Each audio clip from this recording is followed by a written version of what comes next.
भगवान शिव के मंत्र का जप कर रहा है।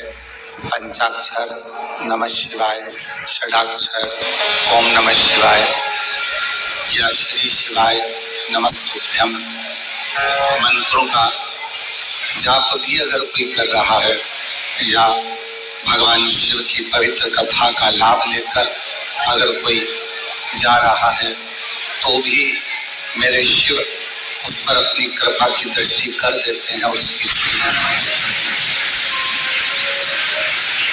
ऐसे मेरे भगवान देवदेव महादेव भगवान शंकर हैं।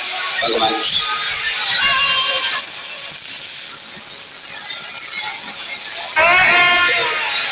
भगवान शिव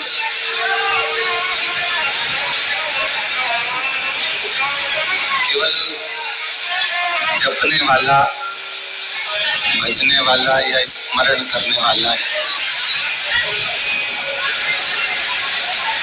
बल्कि कोई भजन करने वाला भी अगर निकल कर जाता है, शिव नाम जपने वाला भी अगर निकल कर जाता है तो शिव उस पर करुणा जरूर करते हैं। और तेरी कृपा बिना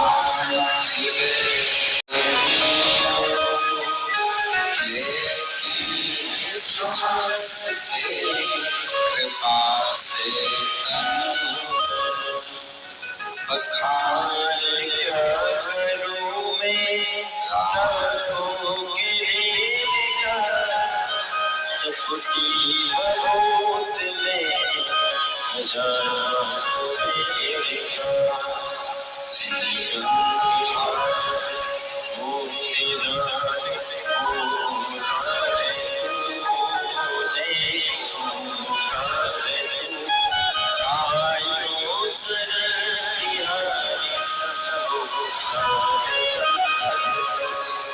भगवान शिव जो संपूर्ण विश्व का कल्याण करने वाले हैं, संपूर्ण जगत का उद्धार करने वाले हैं। ऐसा भी मानव जिंदगी में कितना भी उसने पुण्य कर्म किया हो, चाहे बेकार कर्म किया हो, पर यदि भूलवश उसने अपने जीवन काल में एक बार भी किसी शिव भक्त का, भगवान शंकर की आराधना करने वाले का, तप साधना करने वाले का, मंत्र जाप करने वाले का केवल मुख का दर्शन भी कर लिया तो भी उसके संपूर्ण पाप समाप्त हो जाते हैं।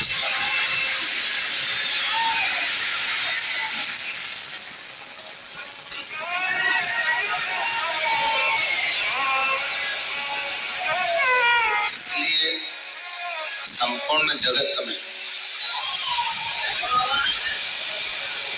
भगवान शंकर के नाम जाप की, भगवान शंकर के मंत्र जाप की, भगवान राम के नाम जाप की, भगवान कृष्ण के नाम जाप की बड़ी महत्वता है।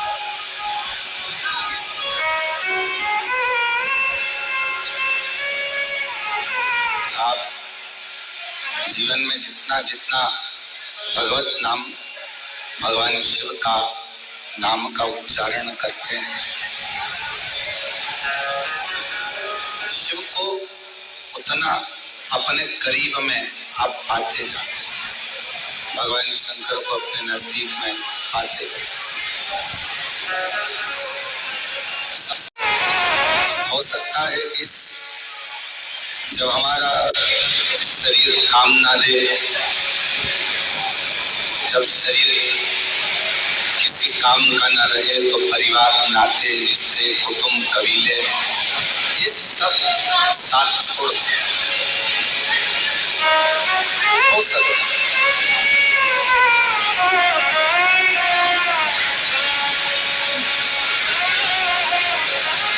शरीर में अगर रोग आ जाता है, शरीर में अगर कष्ट आ जाता है, शरीर अगर कोई बड़ी बीमारी को अगर पकड़ लेता है, शरीर अगर किसी बीमारी से ग्रसित हो जाता है, तो हो सकता है कि कोई साथ दे ना दे, सब दूर हट जाता है, सब दूर चले जाते हैं।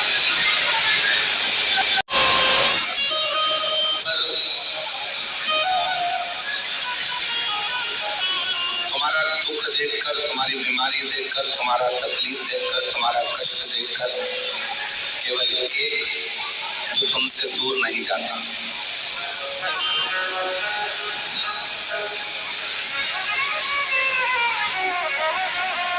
हम पहले भी कहे कि डॉक्टर शिव का एक रूप होता है,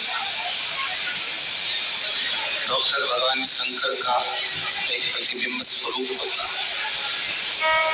परिवार वाले भले तुमको हाथ ना लगाएंगे, परिवार वाले भले तुमको ना छुएंगे, बीमारी में, रोग में भयंकर कोई तकलीफ आ जाए तो कोई तुमको छुएगा नहीं छुएगा, पर इतना जरूर है कि डॉक्टर तुमको छुएगा भी और तुम्हारा इलाज करेगा। क्यों? क्योंकि हम उसको शिव का एक स्वरूप मानते हैं, भगवान शंकर का एक प्रतिबिंब स्वरूप हम डॉक्टर को मानते हैं। अब जैसे डॉक्टर तुम्हारा रोग कैसा भी हो, तुम्हारी तकलीफ कैसी भी हो, तुम्हारा कष्ट कैसा भी हो, वो तुम्हें छूता है, तुम्हारा इलाज करता है, उसी तरह हमारा देव अधिदेव महादेव है, भगवान शिव। नाते, रिश्ते, कुटुंब, कबीले, परिवार ये सब साथ छोड़ देते हैं, पर अंत समय तक मेरा शंकर भगवान तुम्हारा साथ नहीं छोड़ता, तुम्हारे साथ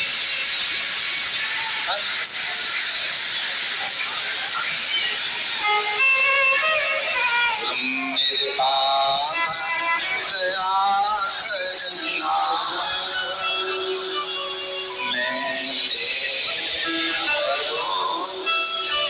बड़ा मीठा करो तो पूरा, मेरे बाबा दया करना, मैं तेरे भरोसे, भोले बाबा दया करना, मैं तेरे भरोसे, ना घर के भरोसे, ना परिवार के भरोसे, ना घर के भरोसे, ना परिवार के भरोसे, मेरे बाबा दया करना, मैं तेरे भरोसे, भोले बाबा दया करना, मैं तेरे भरोसे। कोई आएगा नहीं आएगा, कोई साथ देगा नहीं देगा, कोई आपका आकर हाथ पकड़ेगा नहीं पकड़ेगा, कोई गारंटी नहीं। पर एक है जो हाथ पकड़ने के बाद हाथ छोड़ता है,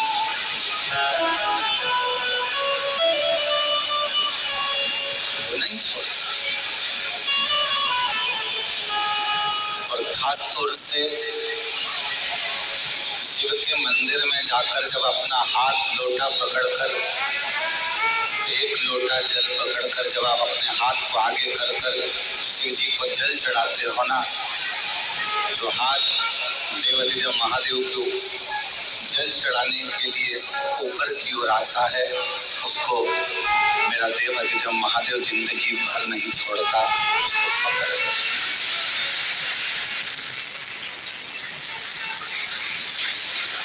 बस अपने कर्म को श्रेष्ठ करो,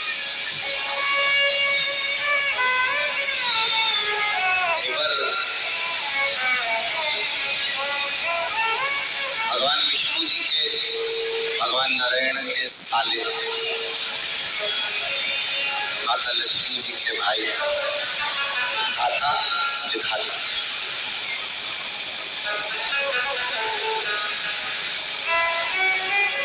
इन दोनों धाता विधाता के मन में एक बात आया कि सारे देवताओं में सर्वश्रेष्ठ जल्दी प्रसन्न होने वाला देव कौन सा?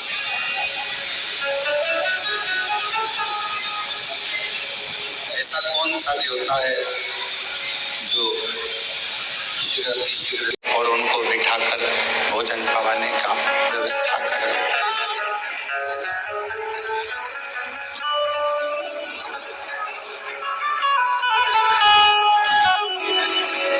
लक्ष्मी जी ने अपने दोनों भाई धाता विधाता से पूछा, आज बहुत समय के बाद आप लोग वैकुंठ आए हो, कैसे आना हुआ इस वैकुंठ की पवित्र धरा पर? क्यों आए? जैसे ही पूछा लक्ष्मी जी ने तो दाता विधाता में से दाता बोले कि बहन, हमारा आने का केवल एक कारण है कि हम ये पता लगाने निकले हैं कि कौन सा देवता सबसे जल्दी राजी होगा।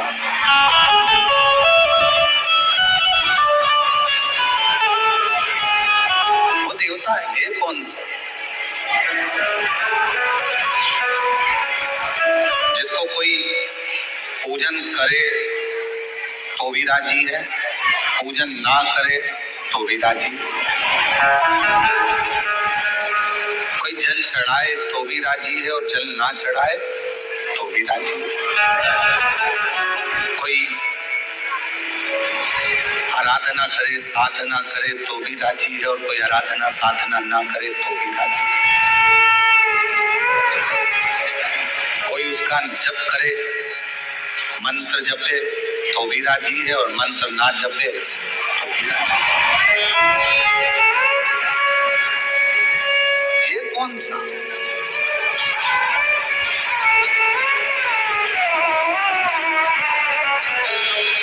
वो है कौन सा? और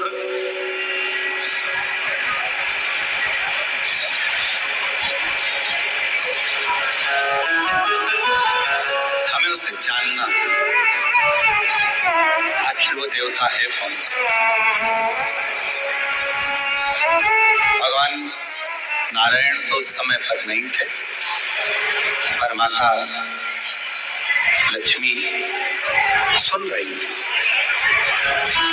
और माता लक्ष्मी श्रवण करते करते करते करते माता लक्ष्मी जी के मन में भाव आया कि अब मैं क्या तुमको बताऊं, कौन हो सकता है, कौन?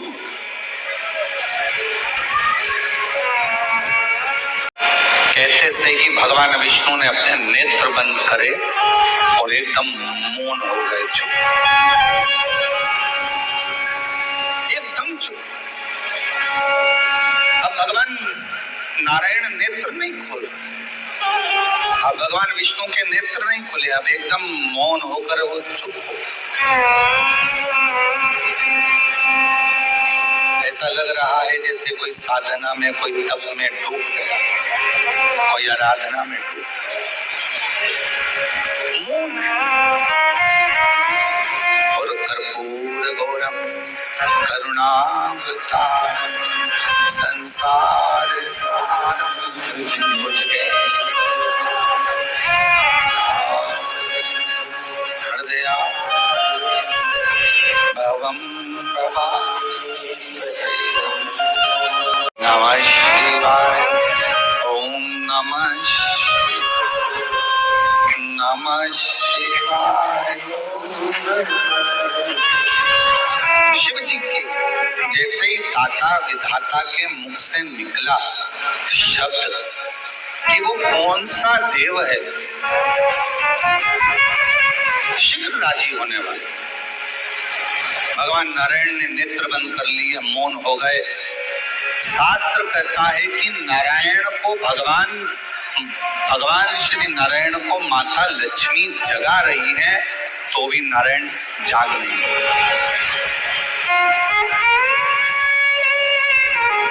खूब जगा। बारंबार प्रयास करा परंतु नहीं था। अब लक्ष्मी जी ने नारायण भगवान को देखा तो माता लक्ष्मी जी के मन में आया कि मेरे पति तो आज तक चातुर्मास में 4 महीना भले मेरे भगवान सोते हैं, ये मानती हूँ, पर ये अभी तो सोने का समय नहीं, और तुम्हारे प्रश्न करते से ही भगवान सो गए, नेत्र बंद हो गए।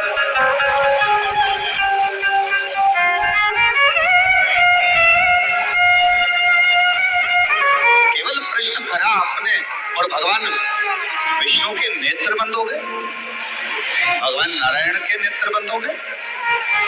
ये कैसे हो गया, क्या हो गया, ये समझ में नहीं आया। और शंभु शरणे मांगू घड़ी दुख सब बोलो दया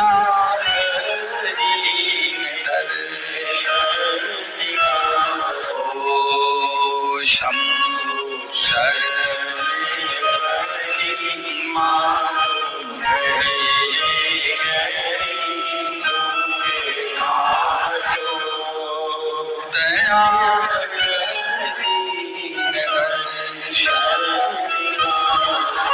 आखिर ऐसा कि भगवान नेत्र बंद कर लिए, बोलने को तैयार नहीं है, मौन हो गए, डूब गए किसी मंत्र के अंदर। क्या लक्ष्मी जी ने अपने दोनों भाई के विनय करा, निवेदन करा कि मुझे बड़ा बुरा लग रहा है कि तुम्हारे जीजा जी ने जवाब नहीं दिया, तुम्हारे बहनों ही जवाब नहीं दिए, इस बात का मुझे बुरा लग रहा है। पर मैं माता ब्रह्माणी जी से निवेदन करती हूँ कि ब्रह्मा जी इसका जवाब दे दें।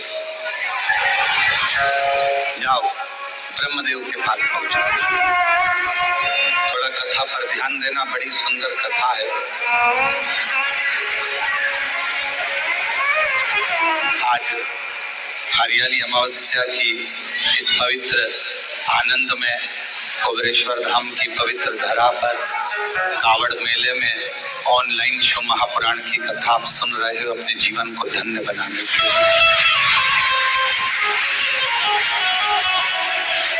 थोड़ा प्रेमवश इसको धारण करिए। बाबा ने अगर ऐसा मौका दिया है आपको, आप में से कई लोग तो ऐसे होंगे जिनको ये भी नहीं मालूम होगा कि धाम पर कथा हो रही है या होने वाली है, टिकट तुम्हारे पहले से हो गए थे और आप आए, कावड़ चढ़ाई और बाबा की कथा मिल गई, तो ये तो सोने पर सुहागा हो गया। ये तो शिव जी की बड़ी कृपा आ रहा है, सारी समस्या का हल श्री शिवाय। तो ये तो शिव जी की बड़ी उदारता, न जाने कौन सा पुण्य आपका और हमारा हुआ होगा जो गंगर शंकर की धरा पर कावड़ मेले के अंदर हरियाली अमावस्या के दिन आज शिव महापुराण की कथा। अब दाता विधाता से माता लक्ष्मी जी ने कहा,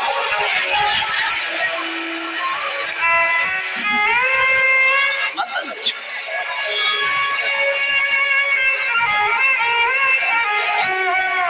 और लक्ष्मी जी कहीं मैं माता ब्रह्माणी जी से कह देती हूँ और ब्रह्माणी जी ब्रह्मा जी से कहकर आपको उत्तर दिलवा देंगी। वो तो सारे वेद ब्रह्मा जी के हस्त कमल में है, उनको सब मालूम। आप जाओ और जाकर उनसे निवेदन करो। चले दाता विधाता फिर चले और दाता विधाता चलते चलते दाता विधाता चलते चलते सीधे भगवान ब्रह्मदेव के पास पहुंचे। ब्रह्मा जी और ब्रह्मदेव के पास में जाकर दाता विधाता ने फिर नमन करा, प्रणाम, और प्रणाम करते ही ब्रह्मा जी से मुलाकात हुई। ब्रह्मा जी तो बैठे थे। दाता विधाता ने कहा, ब्रह्मा जी ने पूछा, आज दाता विधाता तुम दोनों का यहाँ आगमन हुआ क्यों? क्यों? कोई व्यक्ति की कामना होती है, कोई व्यक्ति के भीतर प्रश्न होता है, कोई व्यक्ति के भीतर कोई बात होती है, कोई व्यक्ति के भीतर कोई श्रद्धा होती है, कोई विश्वास होता है, कोई मन की दृढ़ता होती है, तो देवताओं के पास जाना होता है। व्यक्ति के अंदर मन में भगवान से कोई चाह होती है तो लोग भगवान के मंदिर, देवालय, शिवालय तक जाते हैं। तुम्हारी चाह क्या चाह? भगवान ब्रह्मा जी ने जैसे पूछा, पूछते से ही दाता विधाता ने कहा कि बस एक छोटा सा निवेदन है हमारा, हमको ये पूछना है कि सारे देवताओं में वो कौन सा देवता है जो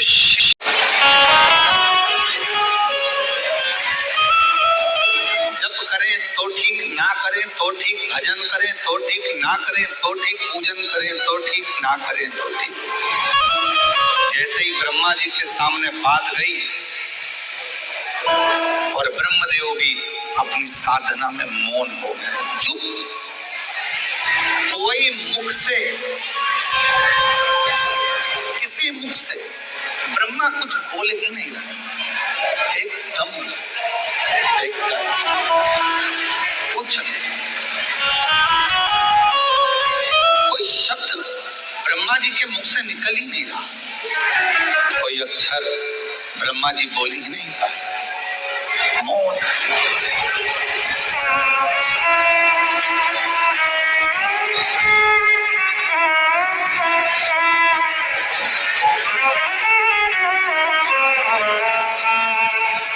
ब्रह्माणी जी के हाथ जोड़े दाता विधाता ने कि हमारी बहन ने भेजा था, कहा था कि यहाँ से उत्तर मिल जाएगा, पर उत्तर यहाँ भी नहीं मिल। माता ब्रह्माणी जी ने हाथ जोड़कर कहा, ब्रह्मा जी को तो नींद आती नहीं, सोते नहीं। अगर सृष्टि का रचना करता ही अगर सो जाएगा, सृष्टि को बनाने वाला ही अगर सो जाएगा, तो ये काम ब्रह्मा जी की मात्र पलक झपकी थी और पलक झपकने के बाद ब्रह्मा जी के हाथ से वेद खसक गए थे और वो वेद हयग्रीवा ने ले लिए थे। एक क्षण पलक झपकी, वेद गिर गए, ब्रह्मा जी ने वो वेद हाथ से गए और हयग्रीवा ने ले लिए। तो ब्रह्मा जी के तो नेत्र भी बंद नहीं होते।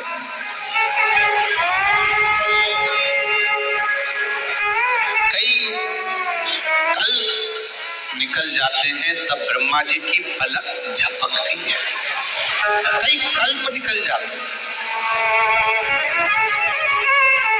तो हम तो ये भी नहीं कह सकते कि ब्रह्मा जी को निंद्रा आ गई है, ब्रह्मा जी सो गए। ब्रह्माणी जी कहती, हम जानते हैं कि ब्रह्मा जी किसी तप में, किसी साधना में खो गए। अब आप बताएं हम किसके पास हैं? तो कहा अब एक ही है, देवाधिदेव महादेव के पास चले जाओ। दाता विधाता जैसे ही देवाधिदेव महादेव के पास पहुंचे,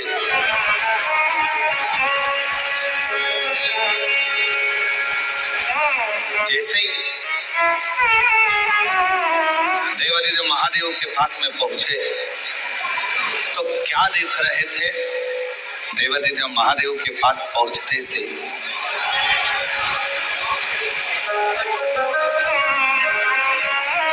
दाता विधाता की दोनों धर्म पत्नियां आयाति और नियाति शिव जी के धाम में दोनों नेत्र बंद कर कर बैठी है। दाता विधाता ने देखा हमारी पत्नियां, और यहाँ आयाति नियाति उठो, हे आयाति नियाति उठो, हर हर महादेव उठो, आयाति नियाति उठो। बार बार जगाया जा रहा है पर आयाति नियाति उठती नहीं, नेत्र नहीं खुले ही नहीं। और दाता विधाता आए भगवान शिव के धाम पर, कैलाश पर आते से ही दाता विधाता ने जैसे ही माँ अम्बा जगदम्बा माता पार्वती जी को प्रणाम किया, माँ जगत जननी ने उत्तर दिया, क्या चाहते हो? बस एक प्रश्न लेकर आए हैं। कि 33 कोटि देवता में वो कौन सा देवता है जो जल्दी राजी हो जाता है। पार्वती जी ने कहा एक काम करो, जहां पर तुम्हारी धर्म पत्नियां बैठी हैं वहीं तुम भी बैठ जाओ, थोड़ी देर बैठो, उत्तर मिल जाएगा। अगर किसी सदगुरु की शरण में गए हो, किसी गुरु के पास गए हो, तो वहां पर जो प्रश्न कर कर जा रहे हो वो प्रश्न कर कर जाओ, मुख से मत बोलो, और उसके पास में जाकर बैठ जाओ। तुम्हारे अंदर जो प्रश्न चल रहा होगा, अगर सच्चा गुरु होगा तो तुमसे बैठे बैठे ही तुम्हारे बोले बोले उत्तर अपने आप, कुछ नहीं कहना, कुछ भी। हम तो बाबा के भरोसे, हम तो बाबा के भरोसे ये दुनिया जलती, ये दुनिया जलती, हम तो बाबा के भरोसे चल, डमरू वाले के भरोसे चल, सीवर वाले के भरोसे चल। अब सतगुरु के पास, सच्चे भक्त के पास, संत के पास अगर आप पहुंचे हो, आपको कुछ नहीं बोलना, जाकर बैठ जाना है। थोड़ा बहुत गुरु का दर्शन करते रहना, दर्शन करोगे, सत्संग सुनोगे, कथा सुनोगे, कहीं ना कहीं तुम्हारे प्रश्न का उत्तर उस पूरे सत्संग में, कथा में आपको प्राप्त हो जाएगा। एक फैशन, दूसरा व्यसन, तीसरा संग, चौथा सत्संग।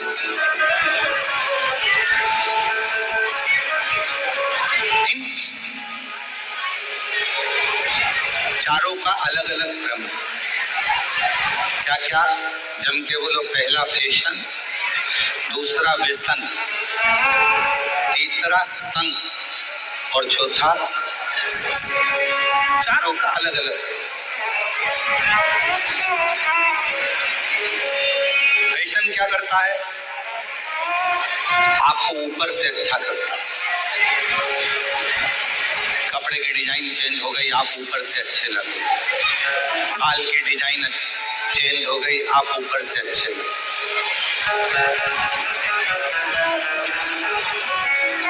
बहुत सारे आते हैं नई नई राय लेने के, हमसे भी आकर जो मिलने आते हैं, तो कई बार बहुत विद्वान भी, तो बच्चे हैं वो तो कहने में कुछ भी कह जाए। ओ गुरुजी, तुम्हारे आगे के पूरे बाल उड़ गए, हमारे उधर एक डॉक्टर है वो ट्रांसप्लांट कर देता है,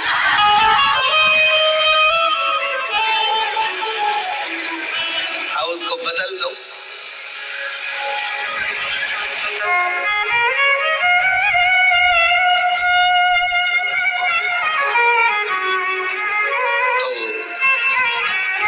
वो लगाया हुआ और फिर वापस निकल गया, तो कहे वो तो बिल्कुल फिट करते हैं अंदर से, तो वो उगते रहते हैं। अच्छा, हमने कहा ठीक है।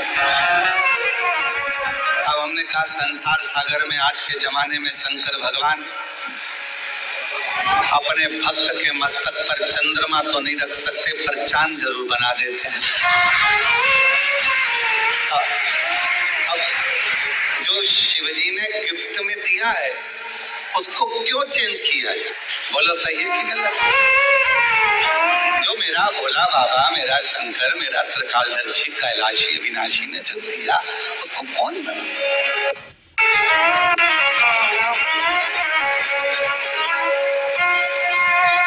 बहुत सारे मिलते हैं और नई नई डिजाइन के आते हैं। तो शिव महापुराण की कथा कर रही है कि पहले नंबर पर है, जम के बोलो, फैशन। फैशन क्या करेगा? आपको बाहर से बदलेगा, आपको बाहर से चेंज करेगा, अंदर से चेंज करेगा क्या? आपको बाहर से बदल रहा है पर भीतर से। दूसरे नंबर पर है व्यसन। फैशन ने बाहर से बदला, व्यसन ने तुम्हारे शरीर को पूरा बर्बाद कर दिया, अंदर से पूरा खोखला कर दिया, पूरा व्यसन किसी भी चीज का।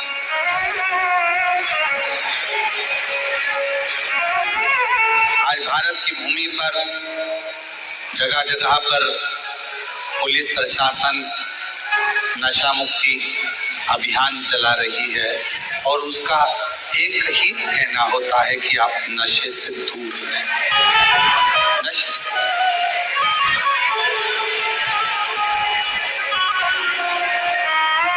कई लोग हमसे भी कहते हैं कि आप अपनी कथा में लोगों को संकल्प दिलाया करो कि लोग नशे से मुक्त हो जाए। हम उनको समझा कर कहते हैं कि हमारा संकल्प दिलाने से होगा कुछ नहीं, क्योंकि ये कितना भी संकल्प ले ले, इनकी पत्नी बेचारी रोज की कसम देती है कि मत पियो, औलाद की कसम देती है मत पियो, फिर भी नहीं सुधरते, क्योंकि इनको कोई नहीं बदल सकता।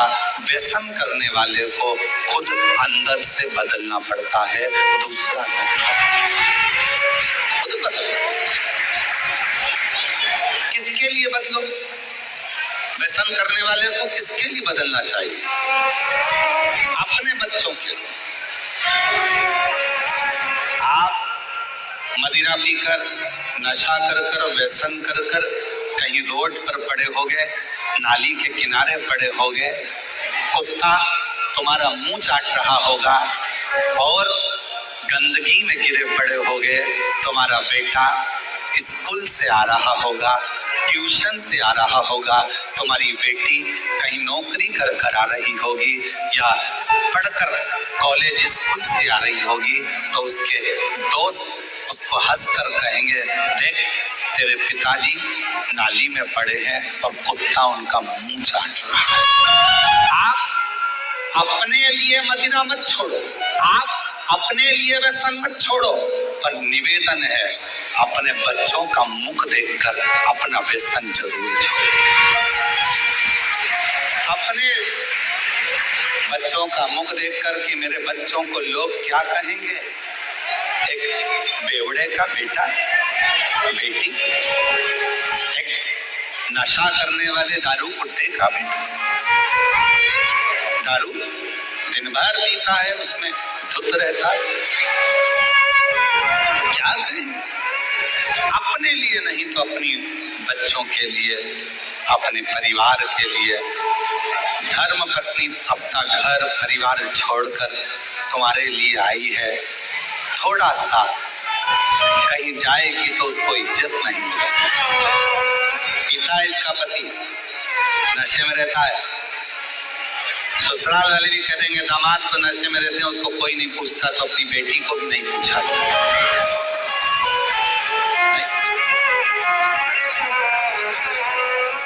लोग कहे ये नशे में रहता है, पत्नी को भी आदर नहीं मिलता। नशा करने वाले व्यक्ति की ना धर्म पत्नी को सम्मान मिल पाता है, ना उसके बच्चों को सम्मान मिल पाता है, ना उसके माता पिता को सम्मान मिल पाता है, ना उसके भाई बहन को सम्मान मिल पाता है।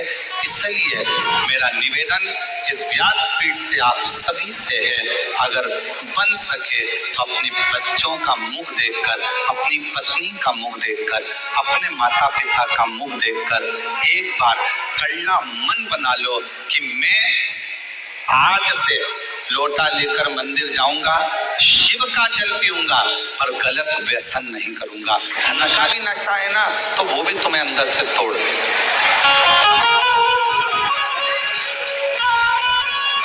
वो भी अंदर से। ये श्रेष्ठ नहीं। शिव पुराण कहती है, भगवान शंकर की कथा कहती है, फैशन बाहर से बदलेगा, व्यसन अंदर से तुमको तोड़ देगा। और एक होता है संग, पर अपना लाभ उठाकर पीछे हट जाए। जब चुनाव का समय आता है तब एक आवाज सुनाई देती होगी आपको, भैया जी संघर्ष करो हम तुम्हारे साथ। जम के तो बोलो, भैया जी संघर्ष करो हम तुम्हारे साथ। अब ईमानदारी से बोलो, अगर तुम साथ होते तो भैया को संघर्ष की जरूरत ही क्या पड़ती? जरूरत पड़ती क्या? अब एक तरफ कह रहा भैया जी संघर्ष करो हम तुम्हारे साथ हैं, अगर तुम साथ होते तो भैया को संघर्ष की जरूरत ही नहीं पड़ती। संघर्ष की जरूरत भैया को पड़ी कब? जब तुम साथ नहीं थे। अभी तो तुम इसलिए साथ हो क्योंकि तुम्हारी गाड़ी में पेट्रोल डल रहा है। अभी तो तुम इसलिए साथ हो क्योंकि तुमको 10, 12, 15 दिन जो चुनाव के चलते हैं उसमें अच्छा खाने को मिल रहा है। तुम अभी साथ इसलिए हो कि हो सकता है तुम्हारे मोबाइल का बैलेंस डल जाए। तुम साथ अभी इसलिए हो कि तुम्हें हो सकता है कुछ मिल जाए। पर हमारा शास्त्र कहता है कलिकाल में अच्छा संग बड़ी मुश्किल से मिलेगा, और अगर कोई संग में आ भी गया है, कोई हमारे साथ चल भी रहा है, अच्छे लोगों का संग अगर नहीं मिल पाया तो कोई अच्छा बनकर तुम्हारे सामने आएगा, अपना काम निकालेगा और तुम्हें धक्का मारकर चला जाएगा। संग मिलना बहुत कठिन। और अच्छा संग किसको कहते हैं? अच्छा संग किसको कहा गया? तो कहा अगर अच्छा संग देखना है तो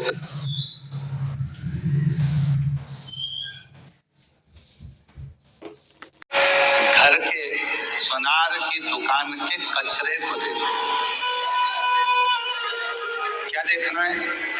जम के बोले जरा। एक स्वर्णकार सोनार की दुकान का कचरा बनिए की दुकान की बादाम से भी महंगा जाता है। क्या क्या महंगा जाता है? कचरा। किसके यहाँ का? सोनार के यहाँ का। सोनार के यहाँ का कचरा बनिए की दुकान पर जो बादाम बिकती है, किराने की दुकान पर जो बादाम बिकती है, उससे महंगा सोनार के घर का दुकान का कचरा बिकता। क्यों? कचरा सोनार की दुकान का संग पकड़ लिया तो कचरा भी बादाम की कीमत से ज्यादा महंगा है। बादाम की कीमत से केवल कचरे ने बोल बम की नारा है, बाबा एक सहारा है। बोल कमरिया बोल बम, बोल कमरिया बोल बम, बोल बम की नारा है, बाबा एक सहारा है। श्री शिवाय नमस्तुभ्यम।